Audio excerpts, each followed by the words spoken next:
Grabe tol.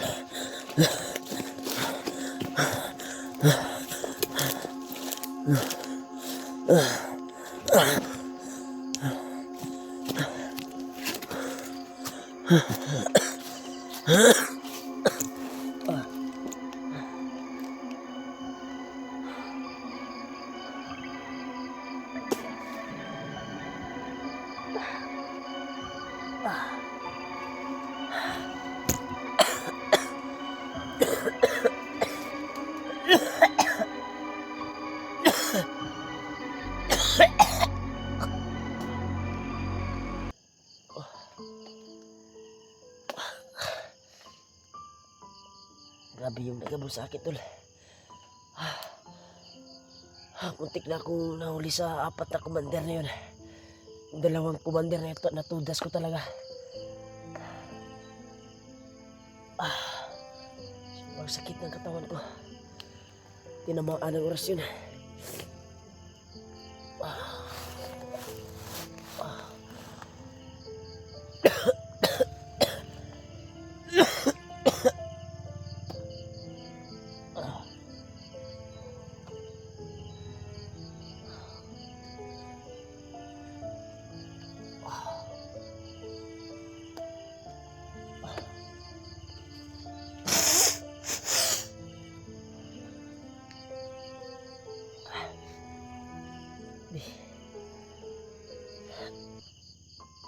Bisa ko mamaya kasi may dugo na yung kuwan ko.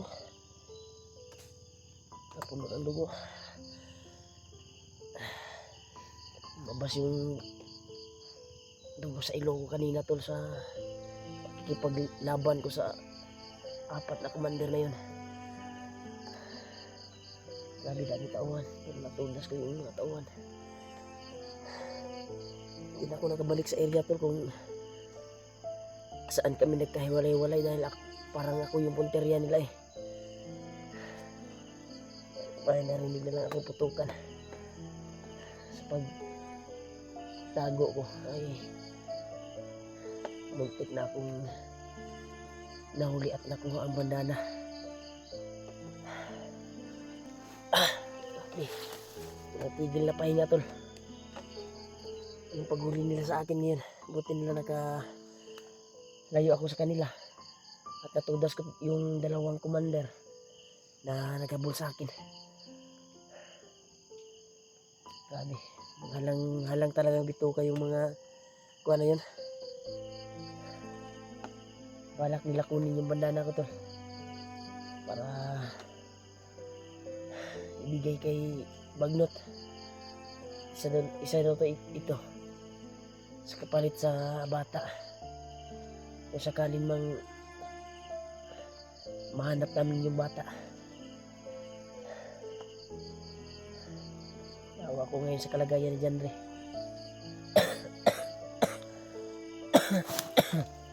Piktuhan din akong lawas doon. Hindi pikto talaga yung natama nila na orasyon sa akin. Yung mga commander na yun. Nakapulang bandana sa ulo. At yung isa may maskara. At yung isa tol yung longer na nakalaban namin. Dati nung nakuha pa namin si Marvin. Pamilya ni Marvin yung may hawak. Sa pamilya ni Marvin dati ba. Na yung longer na nakamaskara. Yun yung isa na gustong tudasin ako. Pero 4 sila na commander tol. At daming alipuris na mga kasama. Buti nilang nakawala ako sa nahawakan ako eh.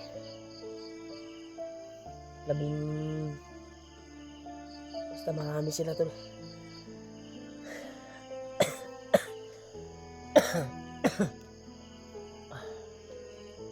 Kailangan para i-relax yung katawan ko dahil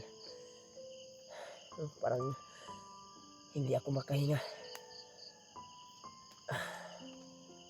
Hanap tayo ng naghanap talaga ako ng puno ng saging tol. Dahil ito yung isa sa sinabi ni Lolo Ambo na madali kong magamot yung sarili ko sa natamo ko sa mga kalaban na orasyon. Patay na kung yung nakita ko tol. Patay na saging. Walang ibang saging dito kasi madilim pa. Antay tayo na sasapit yung umaga.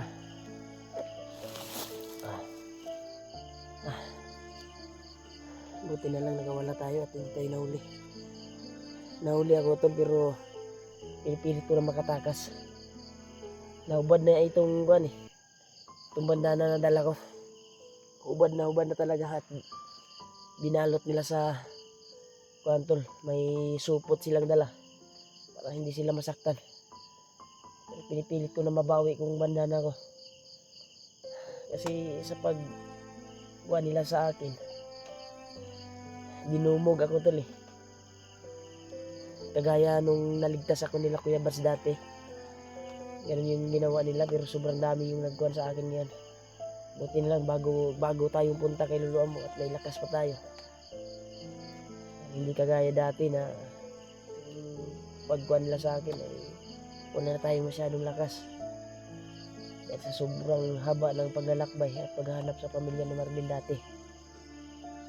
Pero ngayon ay may lakas tayo. Nakatakas pa tayo. Habang dala-dala nila yung bandana ko tol at nakasupot. Nakuha ko pa at nabawi. Hindi ka na. Binaslang ko yung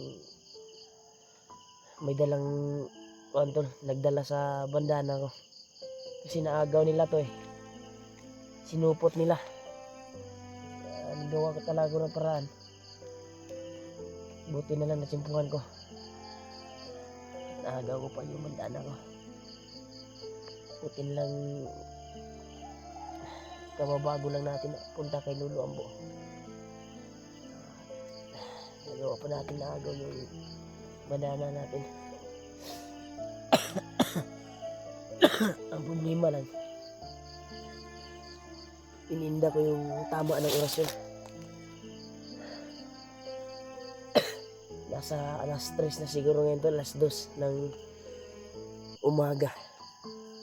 Grabe yung paghabulan tol. Hanggang may liwanag pa yun. Nung nagkahiwalay kami. Naabutan ako ng hinahabol pa rin ako. Grabe yung bakbakan. Naubos na yung bala ko tol. Isang magasin na lang yung gamit ko. Kaya kailangan tayo mangagaw ng mga bala ngayon. Sasapit yung umaga ngayon ay kailangan makaagaw tayo ng mga bala sa 45. May pangsangga tayo sa long distance.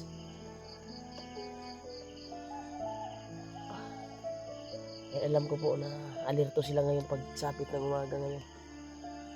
Dahil sa nangyari sa kanilang mga kasamahan. Tinudas ko. Grabe. Nakakuha talaga ko tol. Sa orasyon. Parang ginapugan akong ginawa tol. Sige lang, maghanap tayo ng puno ng saging at gamitin ko yung orasyon na panggamot sa katawan. Daming alas dito. Manok. Pilitin kong mahanap yung mga kasamaan ko. Pero palagay ko sobrang layo ko na. Dahil sa paghabol at paghuli sa akin. Nakuha mo nila yung bandana ko pero nabawi ko naman. Kasalukuyan ay suot ko naman. Ulit. Nawakan nila eh. Gamit yung supot na itim. Palagay ko nilagyan yun ng orasyon ni Bagnot para maagaw at mahawakan nila kapag malumpo ako. Makuha nila. Dahil nagmonitor yan si Bagnot nung panahon na nahuli ako at hindi nila nahawakan yung bandana ko. i-studyhan ni Bagnot siguro tol. Paano makuha yung banana at maparating sa kanya. Hindi nagtatagumpay ang kanilang plano. Ay butal kung tinapos yung commander na kumuha sa bandana ko at yung mga alipuris niya. Salamat talaga kay Lolo Ambo tol na sa pagdagdag ng lakas niya. Nakuha ko pa yung agawin yung bandana ko sa pamamagitan ng binigay ni Lolo Ambo na basbas at orasyon. Sakit talaga ng gawin ko tol. Parang dami ko rin na bawas na dugo. Pinipilit ko na makatakas tol. At nakapagiganti at nabawi ko rin yung bandana ko.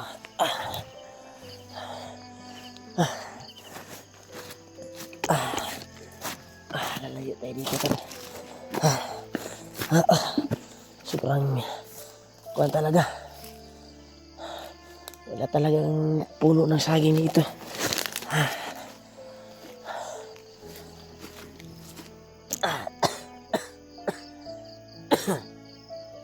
Dami. Kailangan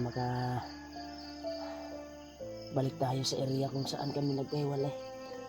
Dahil sa sobrang hinabol nila ako at gusto nila akong tudasin. Hindi sila natatagumpay.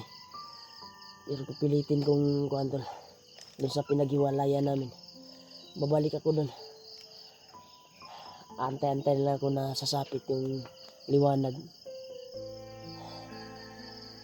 Kasi magabi ngayon, hindi natin alam, nag-aabang yung ibang mga bandido na nagambol sa akin kagabi. At alam ko na galit na galit yung mga kasama na commander. Dahil 4 na commander yung gustong tumuda sa akin. Nagtatagumpay na sana sila tol, pero nabawi ko pa yung bandana ko. Malas lang nila. Dahil ako yung kaharap nila. Pipilitin ko makita sila Pidot at sila Marvin.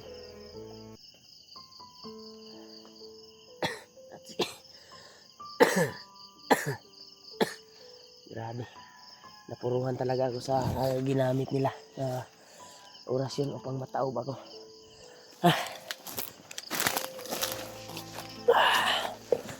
Dito tayo.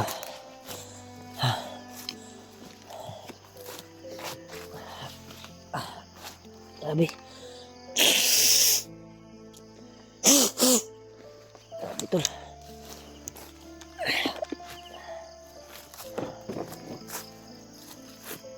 Dami to.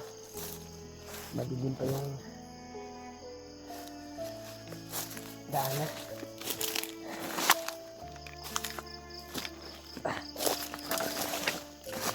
Madilim pa yung daanan tayo.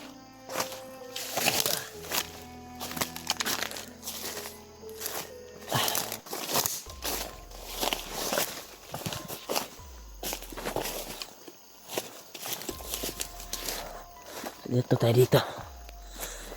Baka ano nangyari sa atin. Antayin muna siguro tayo ng liwanag dito bago tayo maglakbay. Mahirap maglakad pag gabi. Pasalamat ako tol na naligtas ko yung sarili ko. Babawi tayo sa abot na magkakaya natin. Sabi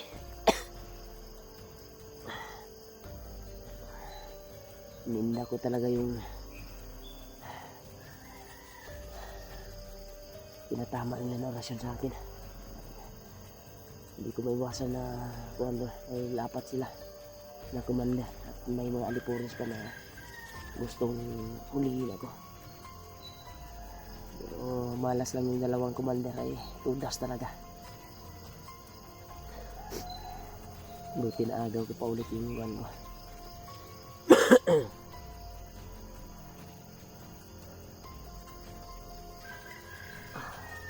Sobrang sakit ng katawan ko tol. Kailangan hanap tayo ng buwan tol na magawa ko yung paggamot sa katawan ko. Dahil inisudan ko ginawa tol. Grabe.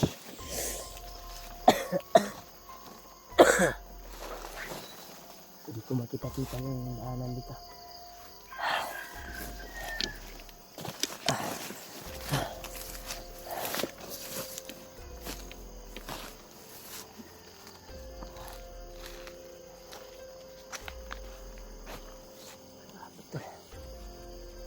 Ako talaga makapakadilim. Anak mo tayo siguro na papaginyahan natin. At hintayin natin yung sasapit ng umaga. Sakit talaga yung katawan ko tol. Grabe. Ito tayo.